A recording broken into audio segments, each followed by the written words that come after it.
ఎలా పరిచయం మీ ఇద్దరికి? అంటే నార్మల్‌గా మాది గోదావరిఖని కదా కాలనీ. అవునవును. పాలేది కూడా గోదావరిఖని. నార్మల్‌గా తను డాన్సర్. నేను డాన్సర్. అక్కడ ఉండేవాళ్ళు రవి అన్నయ్య అని చెప్పేసి వీళ్ళందరూ ఏం చేసేవాళ్ళంటే, ఒరేయ్ నీకు కరెక్ట్ పర్సన్ అంటే టోనీరా. ఇలా బాగుండేది మీ ఇద్దరి పేరు చాలా బాగుంటది, చాలా బాగుంటది అని చెప్పేసి చెప్పేవాళ్ళు. ఎవరు ఈ టోనీ ఇలా బాగుంటదని తర్వాత పరిచయం అయింది. పరిచయంలో అచ్చా, కలవక ముందే మీకు అందరూ అనేవాళ్ళా? అందరూ అనేవాళ్ళు అక్కడ ఉండేవాళ్ళు. అంటే నేను చాలా అప్పుడు ఇంకా స్పీడ్ చేసేదాన్ని అనమాట డాన్స్. సో తన స్పీడ్ కి నీ స్పీడ్ కి చాలా బాగుంటదిరా అని చెప్పేవాళ్ళు మా ఫ్రెండ్ రా. డాన్స్ పేరుగా బాగుంటది అనుకుంటే నువ్వేమో కూడా నిజం పేరు అనేసుకున్నావా? అలా ఏం కాదు కానీ ఎవరైనా అనుక అప్పుడు పరిచయం అయిన తర్వాత అలా పరిచయాలు అయ్యి అలా అలా లవ్ అయ్యి పెళ్లి జరిగింది.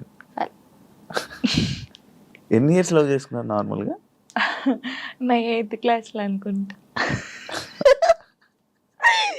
2 years అయిందా మొత్తం love? 2 years 2 years love, 3rd year లో పెళ్ళి అయిపోయింది.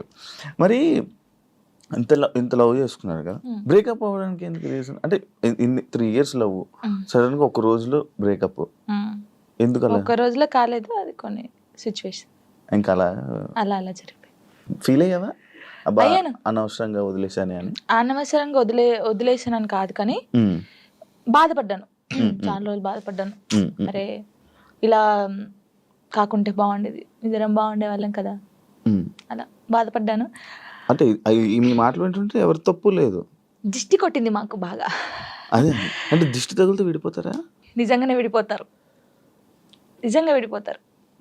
ఫ్రెండ్షిప్ అయినా ఫ్రెండ్షిప్ అయినా ఏదైనా సరే మన మీద కళ్ళు పడ్డాయి అనుకో విడిపోతాను. నమ్ముతారా ఇది?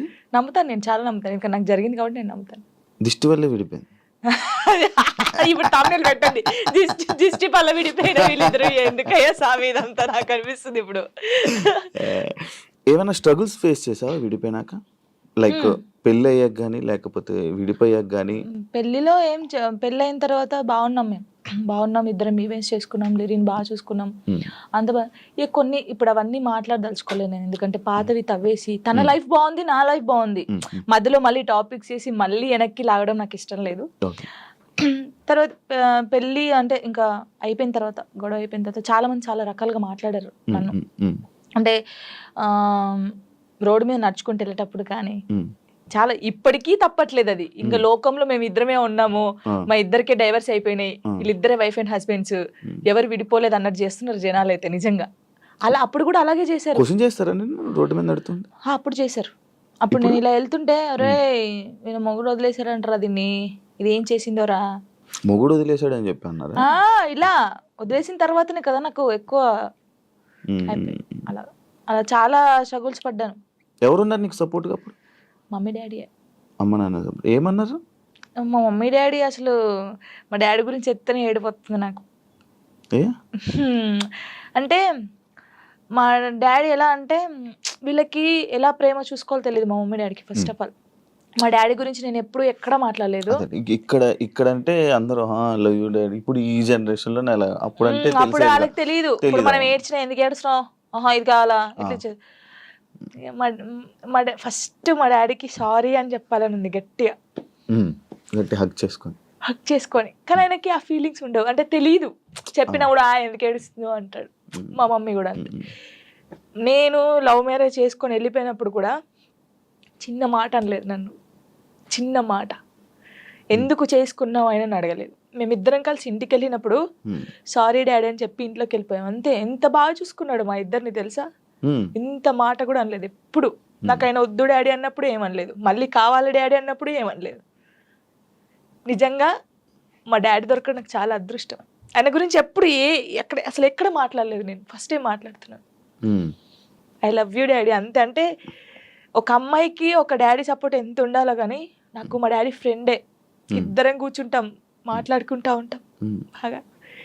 రాత్రి కూర్చుంటారు, తాగుతా ఉంటాను, నేను పోస్తా సిట్టింగ్ చేసుకొని కూర్చొని మంచి మాట్లాడుతా ఉంటాను. మా డాడీ నాకు ఎప్పుడు ఫోన్ చేయడు, మా మమ్మీ డాడీ అసలు నాకు ఫోనే చేయరు. ఒక అమ్మాయిగా బయటికి ఇంత తిరుగుతానా అంటే వాళ్ళకి తెలియదు, ఏం చేస్తున్నావు, ఎక్కడున్నావు, అయిపోయిందా, అసలు ఫోనే ఉండదు. వెళ్ళింది చేసుకుని వస్తుంది, తనకు తెలుసు. 3 months ఒకసారి మా డాడీ ఫోన్ చేస్తే ఏడుతాను ఫుల్, స్క్రీన్ షాట్ పెట్టి స్టేటస్ పెడతాను, మా డాడీతో ఇంతసేపు మాట్లాడాను.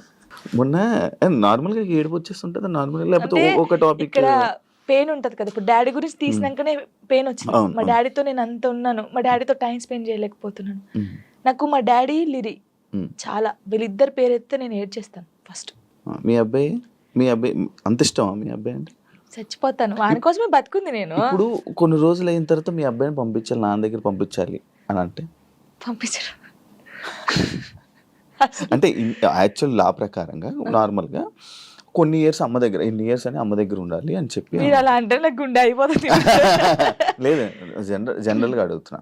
లిరి వెళ్ళడు, అమ్మ కాడే ఉంటా అని చెప్తాడు. షోరా? షూర్. నేను ఉంటును, సపరేట్ గా మనతో మీరు మాట్లాడండి, వాడు చెప్పేస్తాడు. వెళ్ళడాడు. అంటే అబ్బాయి ఇష్టం, అబ్బాయి ఇప్పుడు నా ఇష్టం లేదు, తన ఇష్టం లేదు, వాళ్ళు ఇరిగాని అడుగుతారు కదా, మా మమ్మీని వదిలిపెట్టి రానని చెప్తాడు. ఇప్పుడు హ్యాపీయా మొత్తం అంతా, మీ అబ్బాయి మీరు అంతా హ్యాపీ? మేమిద్దరం చాలా హ్యాపీగా ఉన్నాం. అవును, యాక్చువల్లీ పేరెంట్స్ మధ్య జరిగినవి పిల్లలకి చెప్పకూడదు, ఎందుకు వాళ్ళని ఇబ్బంది పెట్టడం అనేసి నార్మల్గా అనుకుంటుంటారు బయట, నార్మల్గా జనరల్గా. నేను ఒక దాంట్లో నేను చూసిన దాంట్లో మీరు చెప్పారు, నాకు జరిగిన లైఫ్లో ప్రతి ఒక్కటి నేను మా అబ్బాయితో షేర్ చేసుకుంటానని చెప్పడం జరిగింది. కరెక్ట్ అనుకుంటున్నారా? కరెక్టే. ఎందుకంటే ఇప్పుడు ఫాదర్ మదర్ ఉన్నప్పుడు ఆ పిల్లలకి అవి తెలియకూడదు. ఫాదర్ లేడు, సో అన్నీ నేనే వానికి. నేనైనప్పుడు నా లైఫ్లో ఏం జరుగుతుందో వానికి ఒక్కనికే తెలియాలి, ఎవరికి తెలియకూడదు. ఇప్పుడు వాడు అబ్బాయి అండి, నార్మల్గా చెప్తున్నాను, వాడు ఇంకొక 5 years అయితే పెద్దగా అవుతాడు. పెద్ద అయిన తర్వాత బయటకు వెళ్తాడు, జనాల గురించి తెలిసిందే కదా, ఎవడో ఒక మాట అంటాడు. అప్పుడు వీనికి ఏం తెలియదు అనుకో, వాడు వచ్చి నన్ను క్వశ్చన్ వేస్తాడు, అమ్మ వాళ్ళు ఇలా అంటున్నారు ఏంటమ్మా అని. వీనికి అన్నీ తెలిసాయి అనుకో, మా మమ్మీ గురించి నాకు తెలుసురా, మీరేంట్రా అనేది, వెళ్ళండిరా అంటాడు. దానికి దీనికి ఎంత ఉంది? సో నా కొడుక్కి నా లైఫ్లో ఏం జరిగింది, ఏం జరగబోతుంది అన్నీ తెలియాలి. నేను వానికి అన్ని షేర్ చేసుకోండి, నాకెవరున్నారు ఇంకా షేర్ చేసుకోవడానికి, వాడు ఒక్కడే ఉన్నాడు. సఫర్ అవ్వడా అసలు వాడు నాకు ధైర్యం చెప్తాడు తెలుసా. అవునా? చాలా లిరిని చూస్తే మీరు అలా ఉన్నారు కానీ చాలా మెచ్యూరాడు, చాలా. మీ తెలివితేటలు ఎక్కువ వచ్చినట్టు బాగా. అసలు వాడు వానితో మాట్లాడితే మీకు అర్థమవుతుంది, అంత బాగా మాట్లాడతాడా? అంత బాగా మాట్లాడతాడు. నాకు ధైర్యం చెప్తాడు నేను ఏడుస్తే. ఎందుకు ఏడుస్తారా అలా? ఇంకా మరి బాధ వచ్చినప్పుడు ఎవరికి షేర్ చేసుకోవాలి? ఇప్పుడు బయటికి వెళ్తాం, షూట్స్ చేస్తాం, కొందరు మంచిగా మాట్లాడతారు, కొందరు చెడుగా మాట్లాడతారు. అట్లా మాట్లాడినప్పుడు ఇంటికి వెళ్తాను, మనం చూడగానే ఏడుపు వస్తుంది, గట్టిగా పట్టేసుకొని డాడీ ఇలా అన్నారా ఈ రోజు నన్ను అన్నీ చెప్తాను. శివ గారు తెలుసా, నేను ప్రతి పిన్ టు పిన్ చెప్తాను వానికి. నేను నాకు ఎవరైనా ప్రపోజ్ చేసినా, ప్రపోజ్ చేశారు లిరి నాకు అని చెప్తాను నేను, సీరియస్ గా. ఎవడాడు అంటాడు, ఎవడాడు అంటాడు, నాకు నచ్చలేదు లిరి అని చెప్తాను నేను. ఉండేలే అప్పుడు, చెప్పకూడదు పేరు, నార్మల్ గా అంటే ఎవరికైనా ఉంటారు, నేను కూడా మనిషినే కదా, నాకు కూడా క్రష్ ఉంటారు. నాకు అనుష్క అంటే క్రష్, హీరోయిన్ మీరు హీరోయిన్ క్రష్ చేసి. నార్మల్ గా ఒకరంటే ఇష్టం ఉండే, అంటే వాళ్ళతో ఎప్పుడు మాట్లాడలేదు, నేను వాళ్ళని ఎప్పుడు కలవలేదు, ఎప్పుడు చూడలేదు, కానీ బట్ కొన్ని వీడియోస్ చూసిన తర్వాత వాళ్ళ క్యారెక్టర్ నచ్చి కొంచెం ఇష్టపడ్డాను. ఇప్పుడు ఇది చెప్పారా మీ అబ్బాయికి? చెప్పాను, ఒరే వాళ్ళ క్యారెక్టర్, ఓ అవునా, ఓకే ఓకే. చెప్పాను ఆయనకి, అబ్బాయికా చెప్పలేదు, చెప్పాలని లోపు పెళ్లి అయిపోయింది.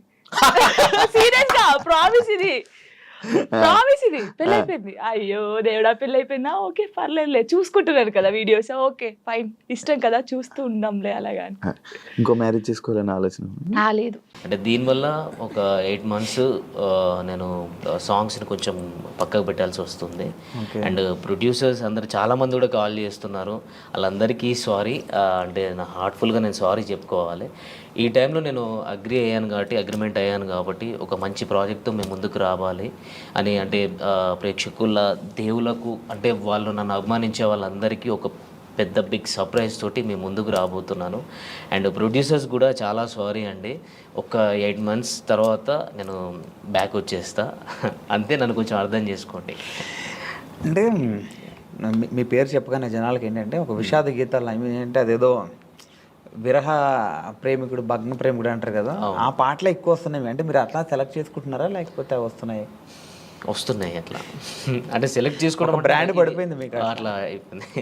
అంతకుముందు స్టార్టింగ్లో ఒక డాన్సర్గా గుర్తించారు, తర్వాత ఒక ఆర్టిస్ట్గా. ఇక రెండు, ఈ టోనీకి ఏజ్ చేసిన డ్యాన్స్ వర్షన్ వచ్చినా వాడు చేయగలుగుతాడు, అండ్ యాక్టింగ్ స్కిల్ కూడా ఉంది. ఇలాంటి బాగా సెట్ అవుతున్నాయి అని చెప్పేసి వాళ్ళు ఓన్ చేసుకొని నాకు ఇవ్వడం జరుగుతుంది. అది నాకు అదృష్టమే చాలా.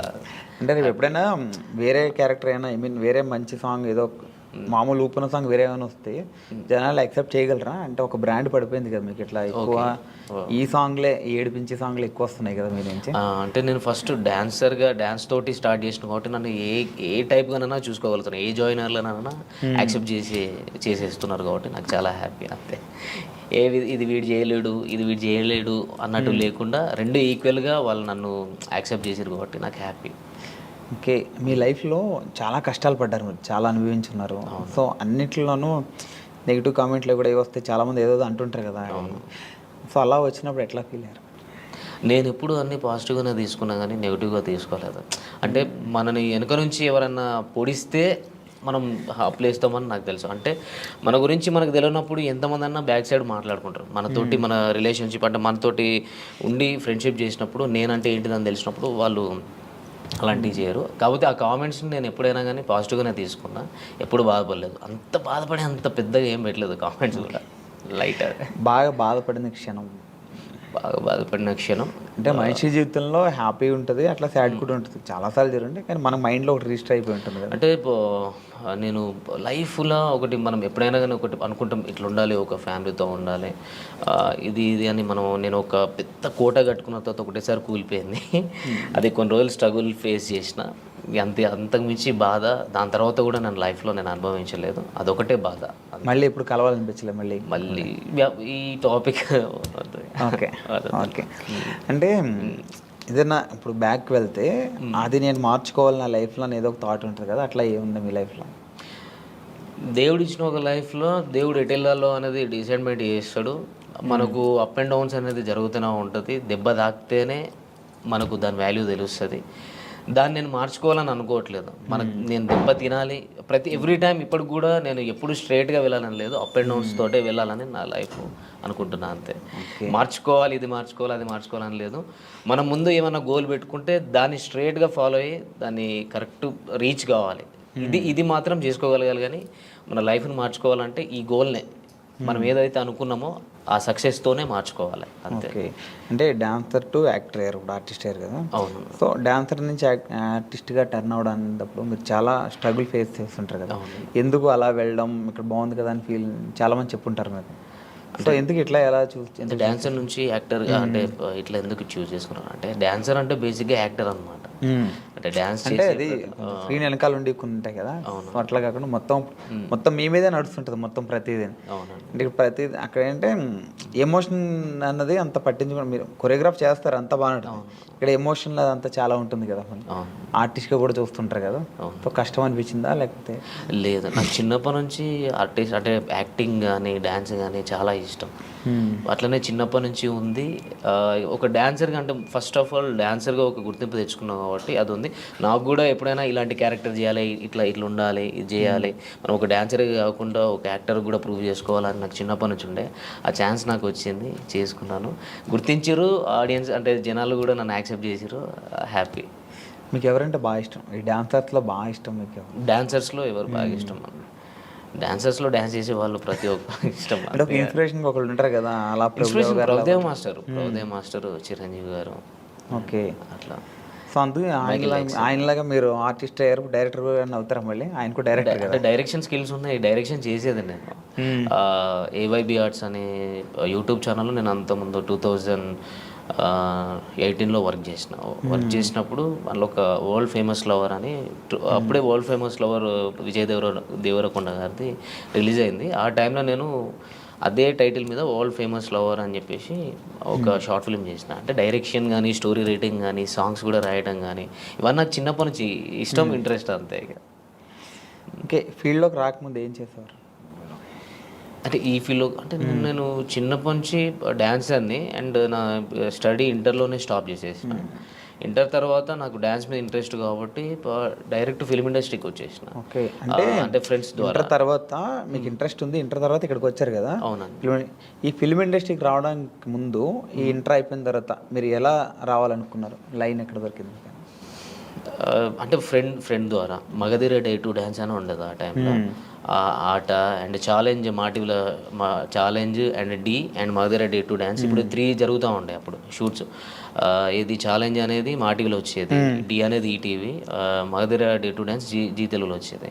మా ఫ్రెండ్ వచ్చేసి రెగ్యులర్గా చేసేవాడు అందులో. నన్ను మా ఫ్రెండ్ ఏం చేసిండు, సాగర్ ఆయన పేరు, ఆయన తీసుకెళ్ళాను అనమాట. నువ్వు డ్యాన్స్ బాగా చేస్తున్నావు కదరా, నువ్వు కూడా సైడ్ డాన్సర్గా చేసేవరా కంటెస్టెంట్స్ తోటి అని చెప్పేసి తీసుకొని వచ్చిండు. నందు మాస్టర్తో చేసినాం. దాని నుంచి మెల్లగా శోభన్ మాస్టర్ అని చెప్పేసి హైదరాబాద్లో ఉండదు దిల్సుఖ్ నగర్లో, ఆయన రాకేష్ మాస్టర్ని పరిచయం చేయించిండు. మన రాకేష్ మాస్టర్ ఉన్నారు కదా, ఆయనను పరిచయం చేయించి ఇట్లా స్టూడెంట్స్ ఉన్నారు మాస్టర్, మీ దగ్గర పెట్టుకోండి, ఈవెంట్స్ కానీ ఏమైనా ఉన్న వాళ్ళు అన్నీ చేస్తారు అని చెప్పనంటే, వాళ్ళ తరపు నుంచి మేము బోరబండలో ఉండే అప్పుడు రాకేష్ మాస్టర్ గారు. అప్పుడు అక్కడికి వెళ్ళి అట్లా స్టార్ట్ అయింది. అక్కడ నుంచే మాస్టర్ అంటే చాలా మాస్టర్ దగ్గరనే నేర్చుకున్నాను. నాకు ఒక డాన్సర్గా నేను డ్యాన్స్ చేయగలుగుతాను కానీ ఎక్స్ప్రెషన్స్ అవన్నీ నాకు తెలిసి ఉండేవి కాదు. 2008, 2009లో నేను ఇక్కడ ఇంద్రలోక్ కాంప్లెక్స్లో ఉండేది. అప్పుడు బోరమండ నుంచి ఇక్కడికి ఇంద్రలోక్ కాంప్లెక్స్కి వచ్చినాం అనమాట, ఇంద్రానగర్ దగ్గరికి. అక్కడ ఇన్స్టిట్యూట్ మాస్టర్ ఓపెన్ చేసారు. అక్కడ ఒక 1 year వర్క్ చేసినాం కావచ్చు. ఆ టైంలో నాకు డ్యాన్స్ తప్ప ఏం తెలిసేది కాదు. అన్ఎక్స్పెక్టెడ్ అంటే ఆయన ప్రతిరోజు క్లాస్ తీసుకున్నట్టు, అసలు డ్యాన్స్ చేస్తే డ్యాన్సే కాదు ఎక్స్ప్రెషన్స్ ఉండాలి, అలాంటివి నేను ఆయన దగ్గర చాలా నేర్చుకున్నా. ఇప్పుడు మన మధ్యలో లేరు కాబట్టి, అండ్ ఆయన తరపు నుంచే నేను యాక్టింగ్ అనేది కొంచెం నేను చూస్ చేసుకున్నా, ఇట్లా ఉంటుంది ఇది ఉంటుందని.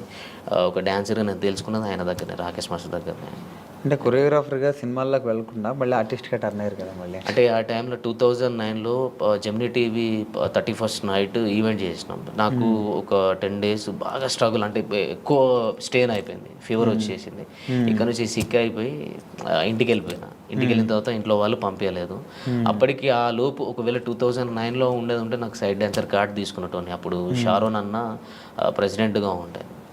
ఆ టైంలో నీకు ఇప్పిస్తా అంటే పాల్ మాస్టర్ని చాలామంది వచ్చేవారు అప్పుడు రాకేష్ మాస్టర్ దగ్గరికి. నేను ఎక్స్పెక్ట్ చేయలేదు, కానీ ఇంట్లో వాళ్ళు కొంచెం స్టాప్ చేసారు, నీ హెల్త్ పరంగా బాగాలేదు అనేసరికి అక్కడనే ఉండిపోయి ఇన్స్టిట్యూట్ పెట్టుకోవడం జరిగింది. ఇన్స్టిట్యూట్ పెట్టుకొని మెల్లగా అట్లా అయిపోయింది.